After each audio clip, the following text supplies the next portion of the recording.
Welcome back. You're watching Mirror Now.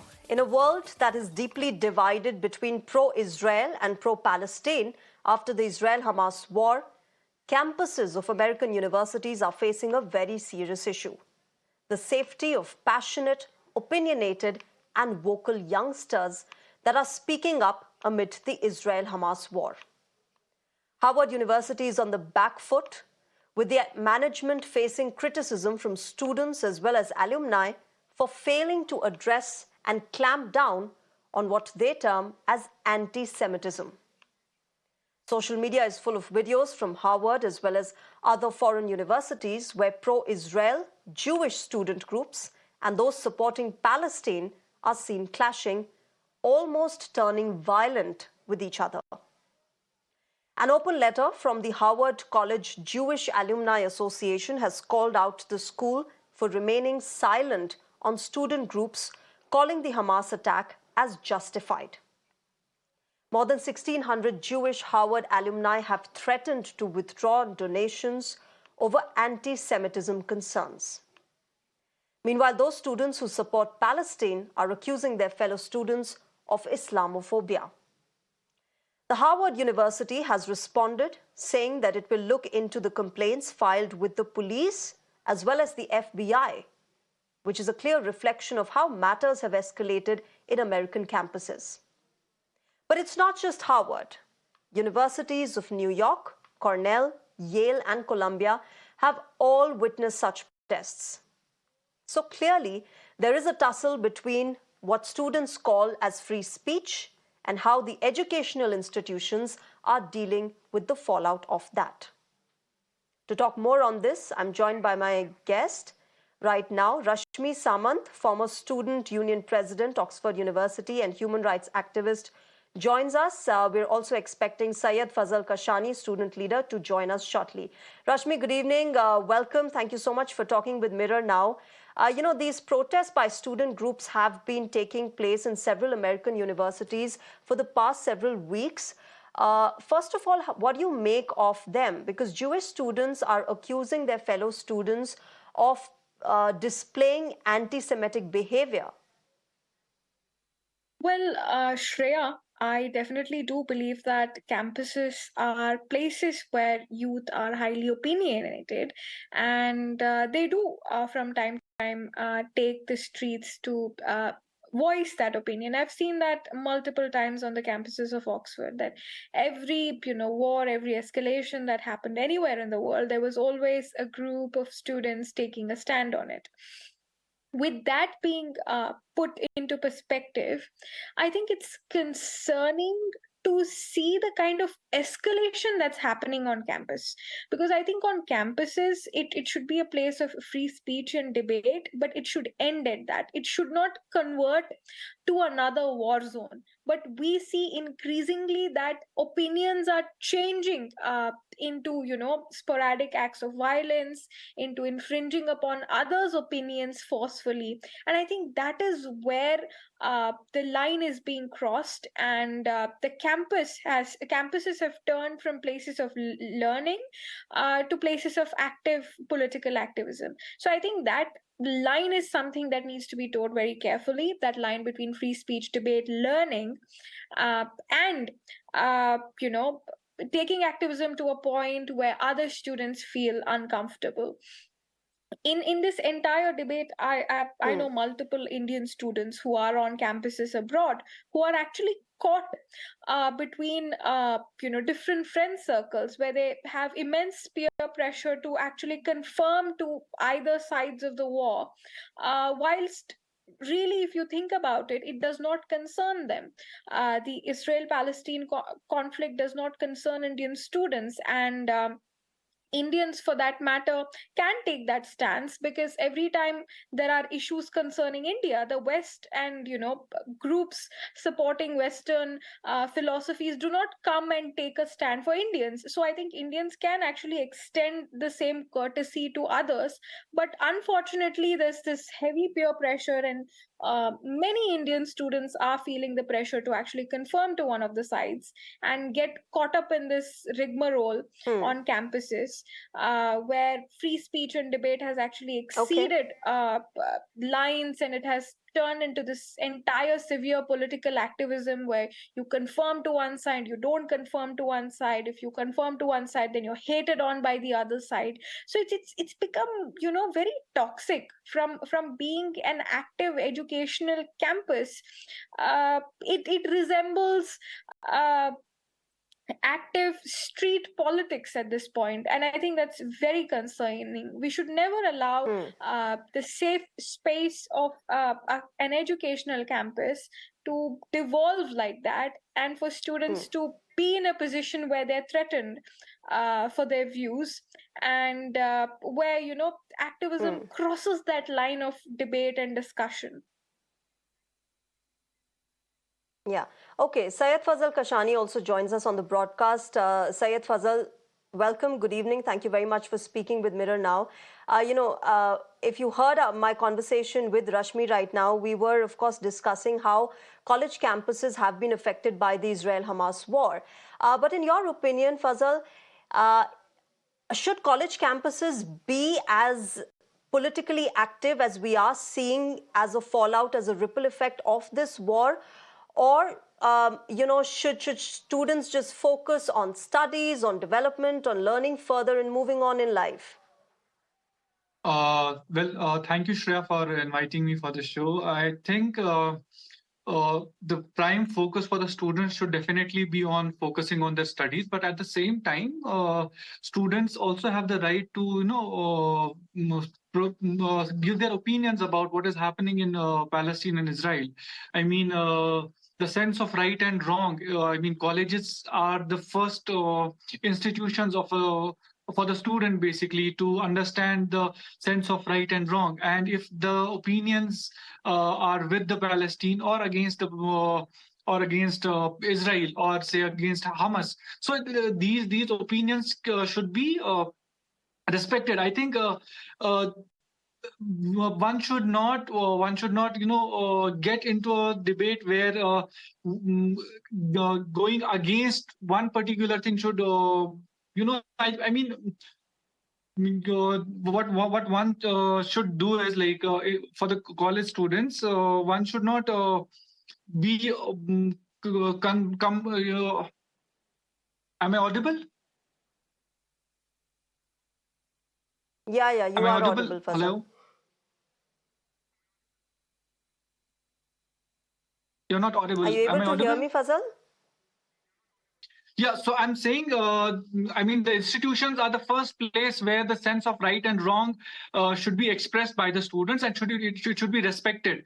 And I mean, it shouldn't result in something threatening to the other's opinions. So one should respect the opinions, and what is happening in Palestine is condemnable, and the majority opinion about is against the Israel, and the students in the colleges have the right to voice their opinions, and it should be respected by the countries.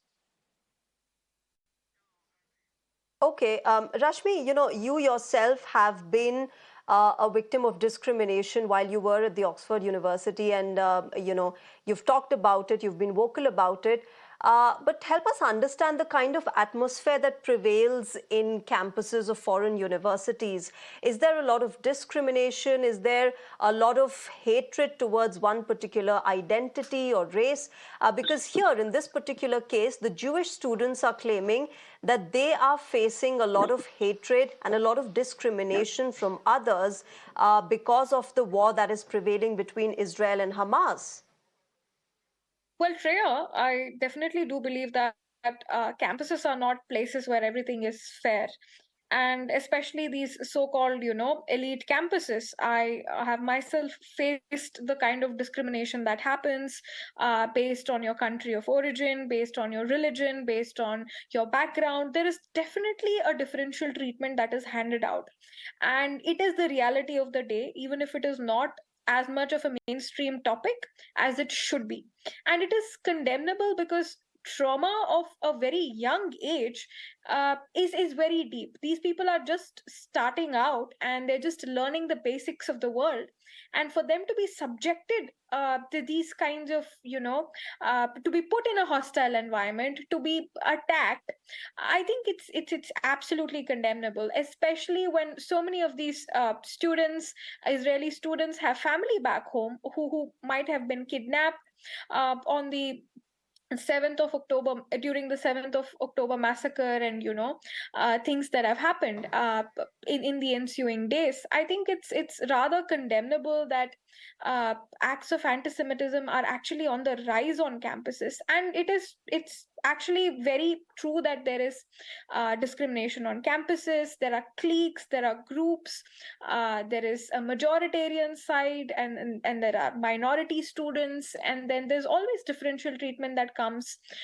with what identity somebody adheres to. It is the reality of the day. As much as we'd like to see on these websites of colleges that they're diverse and they welcome everybody, they do of course welcome everybody, but that does not guarantee a very healthy environment, or an environment that is not hostile or free from discrimination.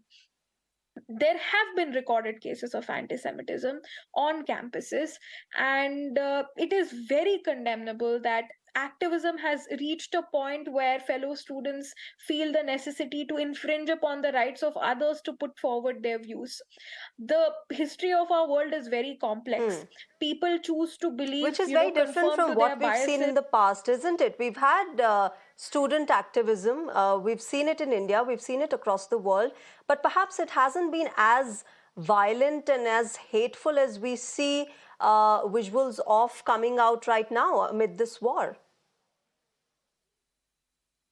You're right, Shreya. It's actually become very, very volatile at this point, and I think it goes on to say and tell a lot about how campuses have lost control. We see professors coming out and making statements, taking sides, and indulging in activism instead of teaching. And I think that is also very concerning, that we have professors on campuses, on multiple campuses, who in the name of being teachers, masquerade as teachers, being political activists themselves. So I think a clear line should be drawn between political activism and a healthy discussion, debate, and holding your opinion on a campus. It is very essential, especially on international campuses where there are people from all faiths coming in. Let's face it, these are young people who are just going to step out in the world, and they shouldn't be in any world, or for that matter, be subjected to discriminatory treatment, because that is the trauma they're going to take with them out into the world and see the world with those lenses. And I think it's absolutely abhorrent that universities are not doing more to curtail this kind of behavior when you can clearly see that it's going out of control. And more often than not, administration, professors are actually indulging in this catfight instead of trying to allay the tensions, instead of trying to heal the rift between different student groups. And I think what is condemnable is how students who have But nothing to do with either countries are being forcefully pulled into this because of this whole movement, where you have to have opinions, where you have to where you're subjected to peer pressure, where it's forced, and there's this forced political climate. It happens a lot. I have myself faced it. You ought to have an opinion on either of the issues when tensions grow so much, and when the campus becomes so politicized. And I think it's very, very, very unfortunate that this is happening, and that the leadership of universities, instead of playing the role of allaying fears, instead of playing the role of mediation, they are also indulging in picking up sides and further politicizing. I think it also rakes up this question of what universities are becoming now, from places of learning, from places where you form But friends, where you can I have also take diverse this across to Fazal Kashani? Fazal, how fair is it to force educational institutions to take a stand amid this conflict? How fair is it? And where and how can educational institutes really draw a line? Because it's such a vague area, it's such a gray area, free speech, where educational institutions come in, how much they can, regulate the kind of activities that take place on the campus. All of these are very vague, unclear, gray areas. How do educational institutions really pave their way through such situations? See, first of all, it is not about forcing the educational institutions to take a side. It's about the students you are having the conscience of choosing between right and wrong. I mean, if students in different colleges and universities are speaking up against the killing of 11,000 Palestinians, 27,000 people missing in Palestine, I mean, it is their right, and one should respect that they can easily, they can easily see the right and wrong what is happening in Palestine. Protest should be done in a very peaceful manner. I mean, the students should be allowed to do the protest or raise their opinions or voices. And colleges and universities have this duty to make sure that people who have the different opinion to that do not get threatened, or that their life and the campus basically are peaceful. And I don't think it is right to say that educational institutions should be forced to take the sides. I mean, you cannot, if somebody, if a college or an institution where the majority of the students have one opinion, supporting Palestine or supporting Israel, I mean, that shouldn't be considered as taking up the side. It should be considered as the students' opinion about it. And I think No, if Fazal, these but there things are have been not encouraged, there have been if instances where these things students are not, have if these yelled things at and shouted at are authorities and security not personnel, encouraged, saying that why are so you if these are not allowing these encouraged at the particular college and student university groups to level, then protest? what is, sorry, can you There repeat have it? been, Fazal, instances where student groups have yelled at authorities for allowing a certain student group to protest against one particular side.